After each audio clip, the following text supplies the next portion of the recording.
ஜூலை 24 நமது அனுதின மன்னா ஊழியங்களின் வாழ்த்துக்களுடன் இன்றைய நற்செய்தி. துக்கத்தில் நம்பிக்கை. இன்றைய வேத வாசிப்பு 1 தெசலோனிக்கேயர் 4ஆம் அதிகாரம் வசனங்கள் 13 முதல் 18 வரை. அன்றியும் சகோதரரே, நித்திரை அடைந்தவர்களின் நிமித்தம் நீங்கள் நம்பிக்கையற்றவர்களான மற்றவர்களைப் போல துக்கித்து அறிவில்லாதிருக்க எனக்கு மனதில்லை.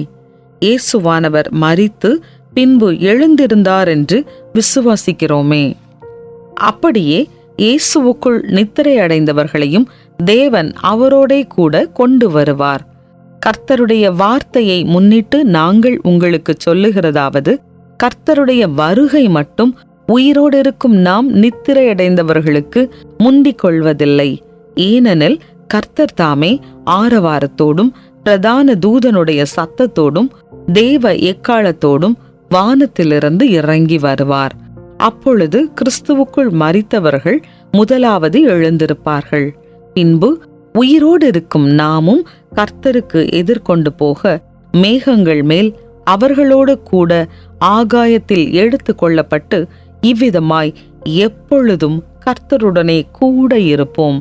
ஆகையால் இந்த வார்த்தைகளினாலே நீங்கள் ஒருவரையொருவர் தேற்றுங்கள்.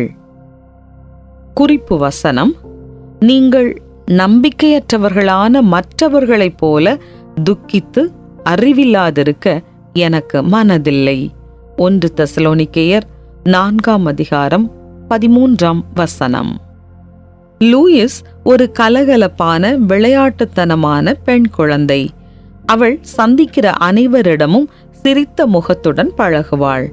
5 வயதில் ஒரு அரிய நோயினால் பரிதாபமாக உயிரிழந்தாள்.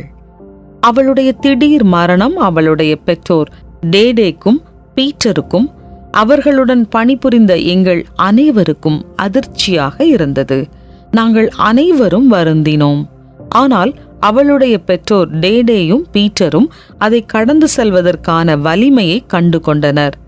அவர்கள் எப்படி சமாளிக்கிறார்கள் என்று நான் டேடேவிடம் கேட்டபோது, லூயிஸ் இளைப்பாறும் இயேசுவின் அன்பான கரங்களில் கவனம் செலுத்துவதன் மூலம் அவர்கள் பலனை பெற்றதாக சொன்னாள். நித்திய வாழ்விற்கு சென்ற எங்கள் மகளுக்காக நாங்கள் மகிழ்ச்சி அடைகிறோம் என்றும், தேவனின் கிருபையினாலும் பலத்தினாலும் துக்கத்தின் வழியாக செல்லவும் அவர் ஒப்படைத்த பொறுப்பை தொடர்ந்து செய்யவும் முடிந்தது என்றும் கூறினாள். டேடேயின் நம்பிக்கை மற்றும் ஆறுதல் தம்முடைய குமாரனில் தன்னை வெளிப்படுத்திய தேவனுக்குள் இருந்தது. வேதத்தில் விசுவாசம் வைப்பதென்பது வெறும் நம்பிக்கையை விட அதிகமானது. அவர் ஒருபோதும் மீறாத தம்முடைய வாக்குத்தத்தங்களின் அடிப்படையில் கொண்டுள்ள நிச்சயமாகும். பிரிந்த நண்பர்களுக்காக வருந்துபவர்களை பவுல் ஊக்குவித்தபடி நம்முடைய துக்கத்தில் இந்த வல்லமை வாய்ந்த சத்தியத்தை பற்றி கொள்ளலாம். இயேசுவானவர் மரித்து பின்பு எழுந்திருந்தார் என்று விசுவாசிக்கிறோமே. அப்படியே இயேசுவுக்குள் நித்திரை அடைந்தவர்களையும் தேவன் அவரோடே கூட கொண்டு வருவார். பிரிந்த நண்பர்களுக்காக வருந்துபவர்களை பவுல் ஊக்குவித்தது போல நம்முடைய துக்கத்தில் இந்த வல்லமை வாய்ந்த சத்தியத்தை பற்றி கொள்ளலாம். இயேசுவானவர் மரித்து பின்பு எழுந்திருந்தார் என்று விசுவாசிக்கிறோமே.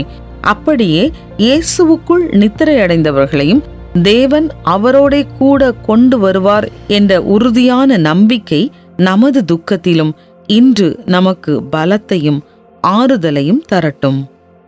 தேவனை பின்பற்றுபவர்களுக்கான அவருடைய வாக்குறுதிகளிலிருந்து நீங்கள் எவ்வாறு பலனை பெற்றுக்கொள்ளலாம்? அன்பிற்குரியவருக்காகவோ நண்பர்களுக்காகவோ வருத்தப்படும் ஒருவரை நீங்கள் எவ்வாறு ஆறுதல் படுத்தலாம்? அன்பான தந்தையே, இன்று உமது நம்பிக்கைக்காகவும் ஆறுதலுக்காகவும் உமக்கு நன்றி. மற்றவர்களை ஊக்குவிக்க இன்றே என்னை பலப்படுத்தும். ஆமென்.